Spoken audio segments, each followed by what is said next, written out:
Cycle గుర్తుకు ఓటేద్దాం, అయ్యన్నను గెలిపిద్దాం.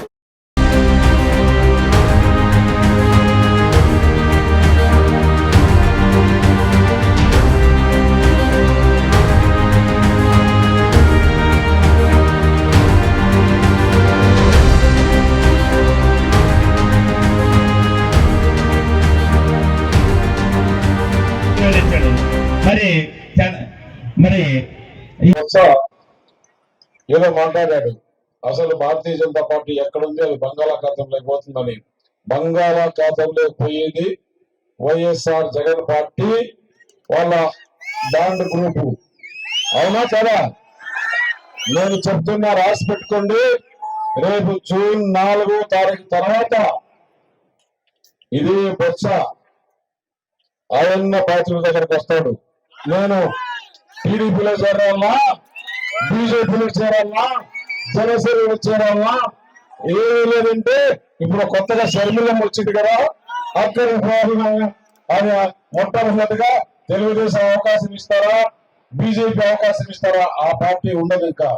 ఎందుకంటే అధికారం వచ్చిన తర్వాత కొంతమంది బీజేపీకి వస్తారు, కొంతమంది అడ్డుపోతారు, ఇట్టుపోతారు. అప్పుడు కూడా మేము ముగ్గురం 3 పార్టీలు నిర్ణయించుకొని ఎవరు మంచి వాళ్ళు, ఎవరు చెడ్డవాళ్ళు, ఎవరు తీసుకోకూడదు, ఎవరిని తీసుకోవాలనే ఆలోచన చేస్తాం. కానీ బొత్స గుర్తు పెట్టుకో, నువ్వు భారతీయ జనతా పార్టీ ప్రధానమంత్రిని విమర్శించేంత వాడుగా నువ్వు, నీకు అంత సత్యంగా.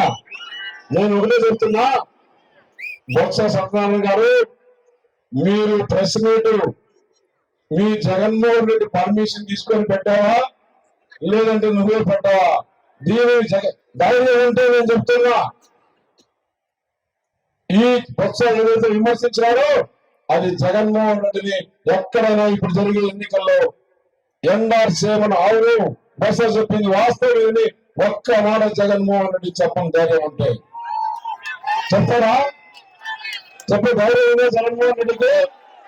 మరి ఎందుకు మా బొత్స సత్యనారాయణ అంత తగలాడుతున్నావు? రేపు మొట్టమొదటిగా నష్టపోయేది ఏంటి? నువ్వు నేను చెప్తున్నా చూడు, నువ్వు భారతీయ జనతా పార్టీ నాకు చెప్పండి అని అయ్యన్న పార్టీకి వచ్చి రిక్వెస్ట్ చేసుకుంటారా లేదా అని చెప్పేసి ఇక్కడ నుంచి అడుగుతున్నా.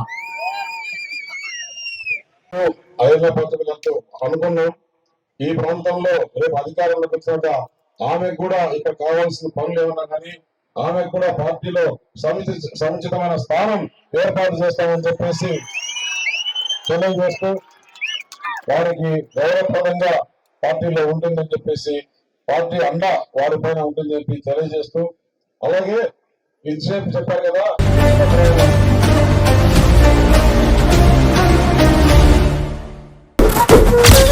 సైకిల్ గుర్తుకు ఓటేద్దాం, అయ్యన్నను గెలిపిద్దాం. నిరంతర వార్తా సమాచారం కోసం మా వి న్యూస్ ఛానల్ సబ్స్క్రైబ్ చేయండి. నోటిఫికేషన్ కొరకు బెల్ ఐకాన్ని యాక్టివేట్ చేయండి.